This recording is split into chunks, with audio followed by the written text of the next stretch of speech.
Hey everybody, this is Tim from TTT Urban Homestead.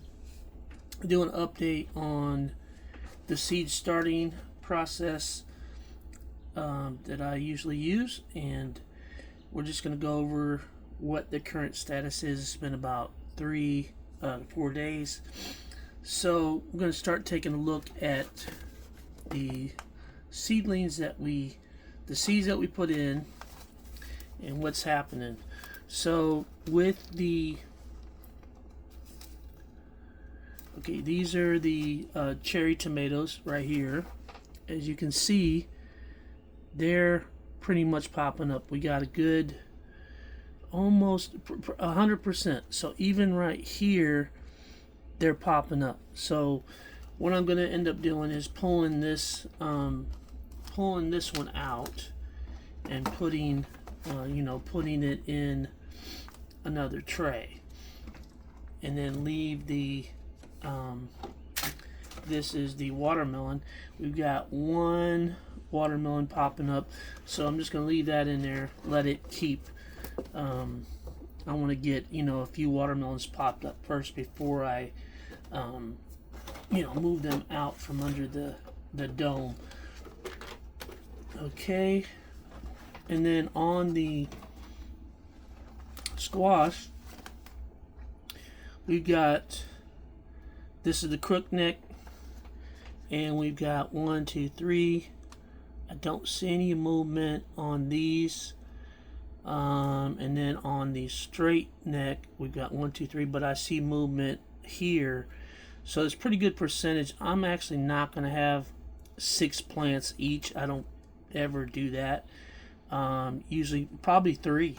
So if I get 3, that's good. I'm gonna leave it under the hood a little bit longer, and then once I see movement on these other cells, any kind of movement, I'll probably go ahead and take the hood off. But the movement, as you can see, the dirt, the soil seed mix, it just starts kind of popping up. Even this one right here, it's definitely moving. So we're going to let that sit under the hood for a little bit longer. I did open the vent to allow a little more air in there, because that will help kind of dry things out, because it doesn't need to be as moist once things start moving. Alright, on this one we have the dill and the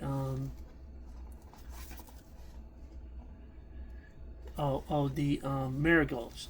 So these were marigolds, seeds that I collected. I don't know what kind they are, if they're the tall ones, the short ones, the mini ones, or the dwarf ones. I don't know. This one might be a tall one, but I don't really care.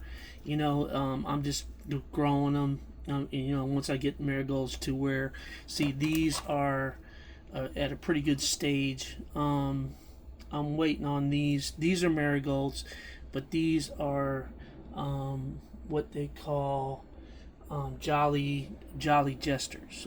So I'm on the dill. So I'm probably gonna go ahead and pull this one, since it's got a pretty good germination rate, and then I'll put it in another tray that's open without the hood. So the other things that I have in here, we have these are all Jolly Jester marigolds, and I have some eggplant back here. These are not what I started the other day. These were started probably 14, maybe 10 to 14 days ago. These are eggplant. So, and it's going to be a lot. It's going to be more than what I need, but they take a little while to actually get mature enough to put in the ground. And I will end up potting them into another, like a pint container. Some of these I'll probably do the same thing with the marigolds, just let them grow in the pint containers until they're really strong. And then I also have more peppers. I got jalapeno peppers. Now I like these clear 6-packs because they show the root structure. So I'm actually going to up pot these, and these are actually at the point where if you start seeing the roots kind of start to twirl or twist around at the bottom, that's where you want to maybe up pot it.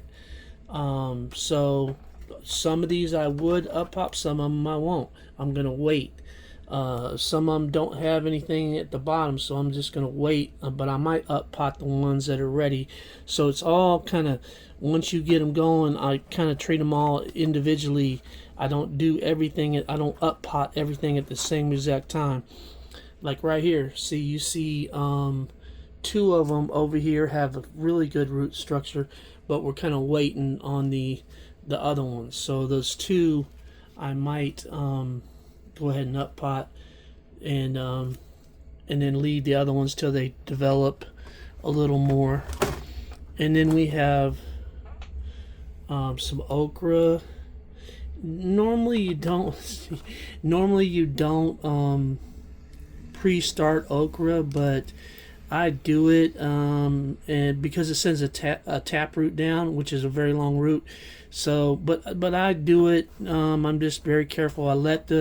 I usually let it get to at least some true leaves, and the true leaves are these are the first set of leaves, and then the true leaf is now coming out in the middle of a lot of these.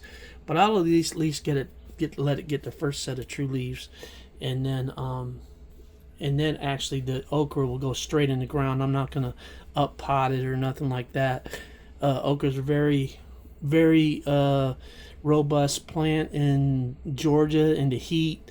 It does send a taproot way down, so it gets the moisture it needs, and had real good success with okra.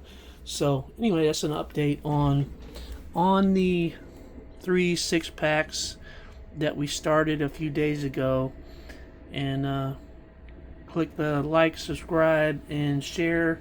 Please share as many people as can. I'd like to get some more people that are subscribed, and we'll talk to you soon.